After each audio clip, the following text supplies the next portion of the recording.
it looked like 4th of July. They were shooting up, I mean a storm. Oh. I landed, and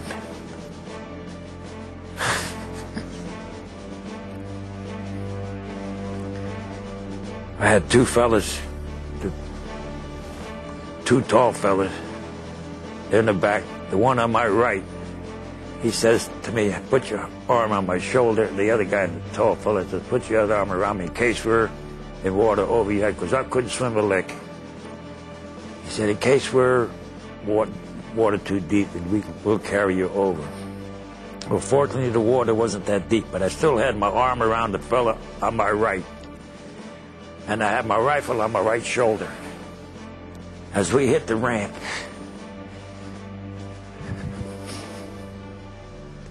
that fella went down, and he took my rifle with him.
Operation Overlord, the invasion of northwest France on June 6, 1944, was an outstanding Allied combined arms military feat. However, the invasion nearly failed in the early morning hours of June 6th at Omaha Beach, one of the 5 objectives of the operation. Omaha Beach was an American objective. If it were not for the uncommon valor of the common American soldier, the seizure of that critical beach that linked the entire operation would have been defeated. Crossing Omaha Beach in the 6th wave that waded ashore on June 6th was a 19-year-old Army private, Peter F. Rubino. Peter served with the 29th Infantry Division during the Normandy campaign and subsequently participated in the Northern France campaign, during which he was wounded in battle 3 times. Peter was awarded the Purple Heart as well as the Combat Infantryman's Badge. Basic training, I was sent to, while I was Fort Dix, and from Fort Dix we took a train to Fort Belvoir, Virginia. Now that's in maybe 2-3 hour ride. It took us a half a day to get to the fort by train. They kept pulling these troop trains to the side and let trains go through. But I got to Fort Belvoir and was assigned to a platoon. And as a matter of fact, the lieutenant who was in charge of the platoon was a graduate of West Point. And we were scheduled for, our group was scheduled for a 5-week basic training. And then we were going to send us to some kind of a school.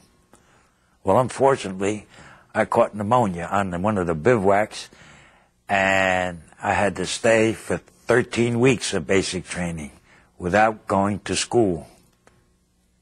And from basic training, I was shipped to Ohio. From Ohio to port of embarkation, Camp Shanks. Got on a ferry at Weehawken, and we boarded the Queen Mary. I think we were a day or 2 days without any escort. And in fact, when we were without any escort, it came over the loudspeaker that the Germans sank the Queen Mary. And so whoever gave us on the speaker said, you can see how rumors spread. And we had quite a few dry runs. We'd get on these landing crafts, and they'd show us how to get onto them, getting off. And while we were in England, we slept in tents. And I think there was six of us to a tent. In fact, there's a picture where we have recreation. They'd give us a little time to fool around a little bit, do whatever you wanted to do. So most of the fellas came out and we used to throw the football around. This fella and I went out on the thing they're trying to learn to survey. I boarded a English ship for the invasion. We got so far out, then they transferred us to these landing crafts. And they were mobbed. Being I was short, I always sneaked out to the back. The tall guy's always in the front. It was in the morning, and we had these destroyers, I guess, behind us. We didn't know. And it looked like 4th of July. They were shooting up, I mean a storm. Oh. I landed, and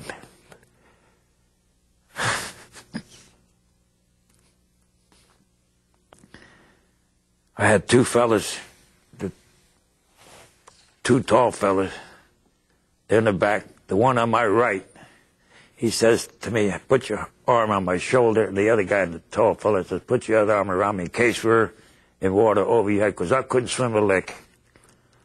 He said, in case we're water too deep, and we'll carry you over. Well, fortunately, the water wasn't that deep, but I still had my arm around the fella on my right. And I had my rifle on my right shoulder. As we hit the ramp,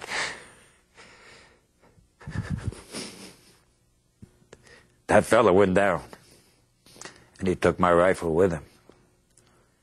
But I wasn't worrying about no rifle, because there was a lot of them laying along the beach. And as I hit the beach, I picked up the first one I came to. And I lost sight of the other fellows. I really don't know what happened to them. But when I hit the beach, what I would do, they were dropping all over. I would run 10, 15 yards, 20 yards, I couldn't remember. Hit the beach, hit the ground, roll over, get up, run, hit the ground, roll over. Thank the Lord, I was a pretty fast runner in them days. And I made it. Yeah, I made it to this hill. When I got to the hill, there was a group of us, over 100, all with our backs against the hill, and gunfire going all around. So one young lieutenant, he says, fellas, we have two choices. We stay here and get killed, or we run up the hill and get killed. Well, we decided to run up the hill. We all made it, I think. I know I made it. We headed toward Cherbourg. And the funny thing about Cherbourg, the night before we took it over, they wanted somebody to go out and see what the situation was. Well, the four of us volunteered. I was one of them. And this is really funny. We got close, and sure enough, I felt something stuck in my back. It was a German. Me and this other fella, they took us prisoners. They put us in a little shack. But what later we figured out was two fellas went back. So we figured out this was only a rear guard action, because it was only about six German soldiers. But we were supposed to attack the next morning. So I guess they got wind of it and they had everything all broke down, ripped up. They put us in a little shack. The next morning our outfit commenced shooting. They took off. They forgot all about us.